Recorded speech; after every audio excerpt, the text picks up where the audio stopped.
മണി മണി മണിക്കുട്ടി എടി എന്തോന്ന് നീ ഇങ്ങനെ കൊച്ചു കുട്ടികളെ പോലെ ഛേ ഞാനാണെങ്കിൽ ബാങ്കിലെ ജോലി കാര്യം തല പോഞ്ഞാ ഇങ്ങോട്ട് വന്നേ ചെല്ലു മണി നീ ഒരു ചായ ഇട് ഇനി പുതിയ ആള് വന്ന് ചായ കിട്ടുമല്ലോ ആ ചായ കുടിച്ചാ മതി അല്ലെങ്കിൽ നിങ്ങളെ വിശ്വസിച്ചതാണ് ഞാൻ ചെയ്ത തെറ്റ് എടി നീ എന്തോന്നിത്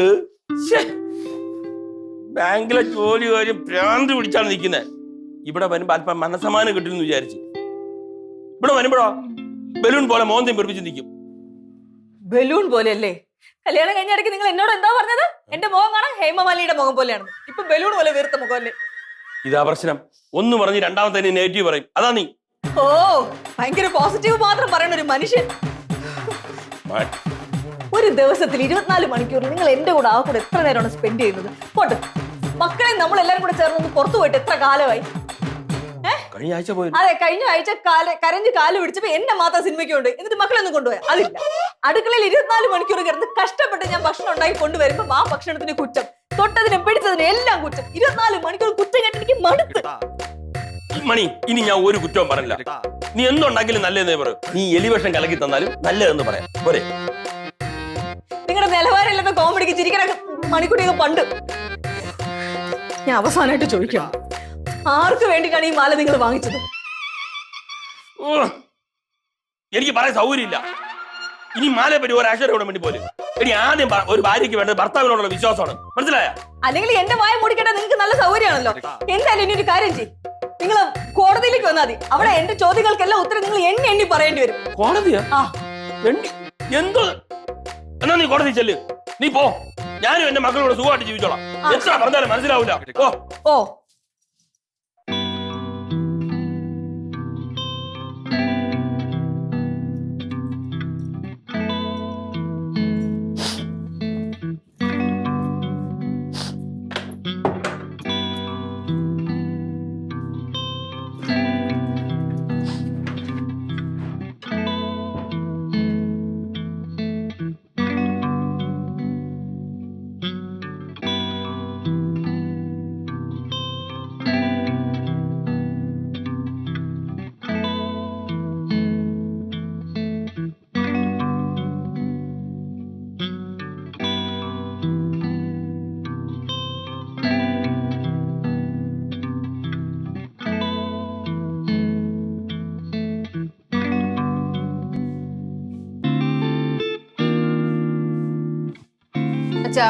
അമ്മ എവിടെ അമ്മ അവിടെ കാണും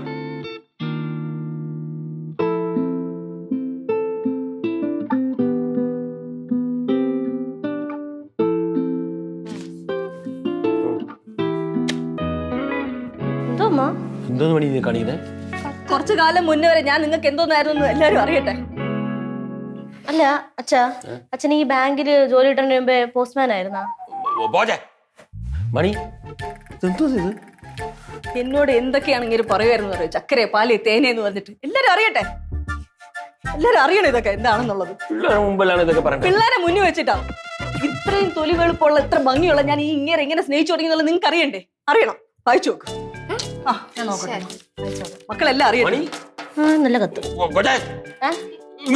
എന്തോ ഇങ്ങോട്ട് വായിക്കട്ടെ രവിയോട് അവരെ തടയരുത് അവര് വായിക്കട്ടെ സത്യാവസ്ഥ എല്ലാരും മനസ്സിലാക്കണം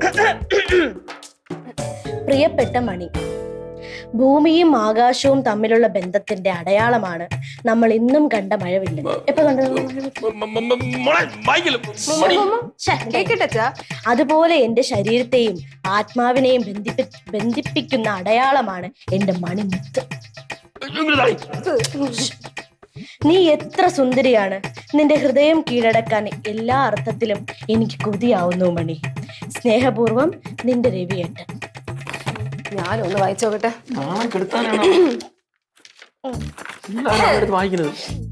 എന്റെ പൊന്നു മണിക്കുട്ടിക്ക് ഇവിടത്തെ ഓരോ കാറ്റിനും മണിക്കുട്ടിയുടെ ഗന്ധമാണ് നല്ല ഗന്ധം എന്റെ ഈ രാത്രി എന്നെ സന്തോഷിപ്പിക്കുന്നത് നിന്നോടുള്ള ഓർമ്മകളല്ലാതെ മറ്റെന്താണ് മണിക്കുട്ടി നമുക്ക് ഒരേ പുഴയായി ഒഴുകണം പുഴയായി ഒഴുകണം നിന്റെ തലയിൽ സിന്ദൂരം തലയിലാണോ സിന്ദൂരം നെറ്റിയിലല്ലേ അച്ഛാ നിന്റെ തലയിൽ സിന്ദൂരം ഞാൻ ഇടാനുള്ള നിമിഷത്തിനായി എന്റെ ഹൃദയത്തിന്റെ ഉള്ളറകൾ കൊതിക്കുന്നു മണിക്കുട്ടി. ആകാശത്തിന്റെയും ഭൂമിയുടെയും പ്രണയത്തിന്റെയും അടയാളമായ മഴവില്ല് പോലെ നമുക്ക് നിറങ്ങളിൽ പടരാം. സ്നേഹപൂർവ്വം നിന്റെ രവിയേട്ടൻ RS. രവി ശാരദ. എന്നിട്ട് രണ്ടുണ്ടാവും. പിള്ളേർ പോയി എന്നെ നാണം കെടുത്തിട്ടില്ലേ? നാണം കെടുത്തണം. രവിയേട്ട സിനിമയിലെ ഡയലോഗ് കേട്ടിട്ടില്ലേ? എന്ന് നിന്റെ മൊയ്തീൻ. അതിൽ പൃഥ്വിരാജ് പറഞ്ഞ ഡയലോഗ് ഓർമ്മയുണ്ടോ? വാക്കാണ് ഏറ്റവും വലിയ സത്യം. ആ വാക്കാണ് രവിയേട്ടൻ തെറ്റിച്ചിരിക്കുന്നത്. കാലം എല്ലാത്തിനും സാക്ഷിയാണ്. ഒരിക്കലും പൊറുക്കില്ല നിങ്ങളോട് കാലം. ഞാൻ പോവാണ്. ഇനി കോടതിയിൽ വെച്ച് കാണാം. മക്കളെ വാ, അമ്മയുടെ കൂടെ വാ. ഇവളെന്താ പറയണേ? എന്റെ മക്കളെ ഞാൻ കൊണ്ടുപോകും. മക്കള് രണ്ടുപേരും ഇവിടേക്കും, നീ വേണമെങ്കിൽ പോ. മക്കള് അവിടെ നിക്കും, ഞാൻ പൊക്കോളെ അല്ലേ രവിയേട്ടാ?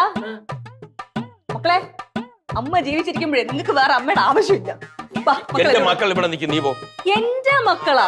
അപ്പൊ നമ്മുടെ മക്കളല്ല, എന്റെയും കൂടെ മക്കളാണ് ഇവര്. വാ, രണ്ടുപേരും ഡ്രസ് ഇറങ്ങും. അതെ, ഞങ്ങൾ രണ്ടുപേരും അമ്മയുടെ വരാം. പക്ഷെ കൂടെ അച്ഛനും കാണും. നമുക്ക് ജോളിയായിട്ട് പോയി ചുറ്റിട്ട് വരാം.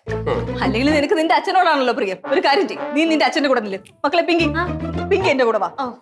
രവിയായിട്ട് ഒരു മോളെ കാര്യം നോക്ക, ഞാൻ എന്റെ കാര്യം നോക്കി. ഒന്നും വേണ്ട, രണ്ട് മക്കൾ ഇവിടെ നിൽക്കും. രണ്ട് മക്കൾ ഇവിടെ നിൽക്കുന്നു. മക്കളെ വേണം, അമ്മ വേണ്ട. ഇനി ഞാൻ ഇവിടെ നിന്ന് ഒന്നും സംസാരില്ല. ബാക്കി എല്ലാം കോടതിയിൽ വെച്ച് കാണാം. വാ, വരുന്നുണ്ടോ?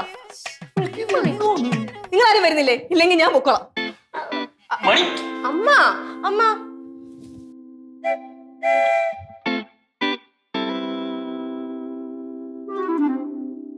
അച്ഛാ, എന്തോന്നച്ചാ ഇവിടെ നടക്കണേ? നിങ്ങൾ വിഷമിക്കാതെ അച്ഛാ. ഇത്രയും നേരം നിങ്ങൾ എപ്പോഴും തമാശ കാണിക്കില്ലേ, അതുപോലെയാണ് ഞാൻ എടുത്തത്. ഇതിപ്പോ അങ്ങനെയല്ല കേട്ടല്ല. അച്ഛാ, ഇതാണോ അച്ഛൻ അമ്മയും അച്ഛനെയും കണ്ട് ഞങ്ങൾ പഠിക്കണമെന്ന് പറയുന്നത്? ഇതാണോ ഞങ്ങൾ കണ്ട് പഠിക്കേണ്ടേ? ഞാൻ എന്റെ സ്കൂളിൽ എന്റെ ഫ്രണ്ട്സിന്റെ അടുത്ത് ഭയങ്കര അഹങ്കാരമായിട്ട് പറയും, എന്റെ അച്ഛനും അമ്മയും പോലത്തെ അച്ഛനും അമ്മയും വേറെ ആർക്കും ഇല്ല. എന്തോന്നു? നിങ്ങൾ വിഷമിക്കാതെ. ഇതേ അവൾ എപ്പോഴും കാണിക്കുന്ന പോലെ വെളിയിൽ മാറി നിൽക്കുന്നുണ്ടാവും, അത്രേ ഉള്ളൂ. ഇതൊക്കെ അവളുടെ അഭിനയാണെന്ന്. വാ, നമുക്ക് നോക്കാം. വാ മക്കൾ, വാ, ചെല്ല്. ചിരിയും മൊഴിയും ചേരും തട്ടുപൊളിപ്പൻ കൂടാണേ. എന്നിഷ്ടം നിന്നിഷ്ടം ഒത്താലോ തന്നിഷ്ടം. പിടിപലി കളി ചിരിപൂരം മുരളയ്ക്കു പേര്.